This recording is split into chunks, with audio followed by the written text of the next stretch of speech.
Ang intense ng mga kaganapan ngayon sa abot kamay na pangarap sapagkat makakahanap na nga ng katapat ang mag-inang Zoe at Moira.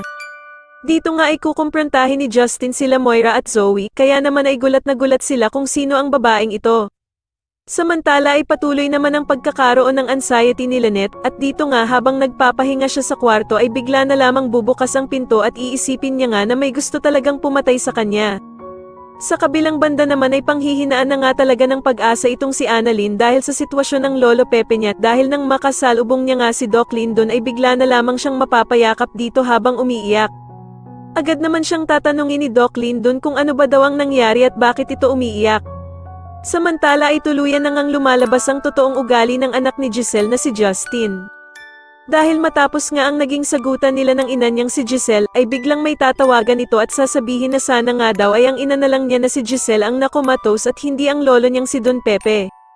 Sa kabilang banda naman ay magmamatigas naman itong bruhang si Moira na pumunta sa Apex kahit nga naban na siya dito.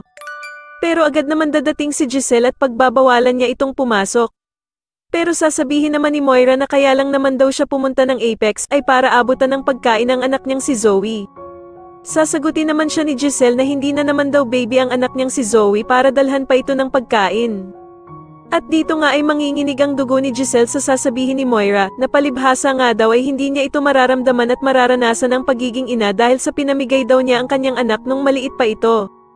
Sa tingin nyo dito na nga kaya tuluyang bumagsak ang mag-inang bruha na sila Moira at Zoe, dahil sa pagdating ng anak ni Giselle na si Justin, mas lalo na nga talagang nagiging exciting ang mga susunod na kaganapan, kaya naman ay mas lalo pa nating abangan ang mas lalong gumigandang abot kamay na pangarap. Maraming salamat po sa inyong panonood at sana po ay masubscribe nyo ako. Maraming salamat po.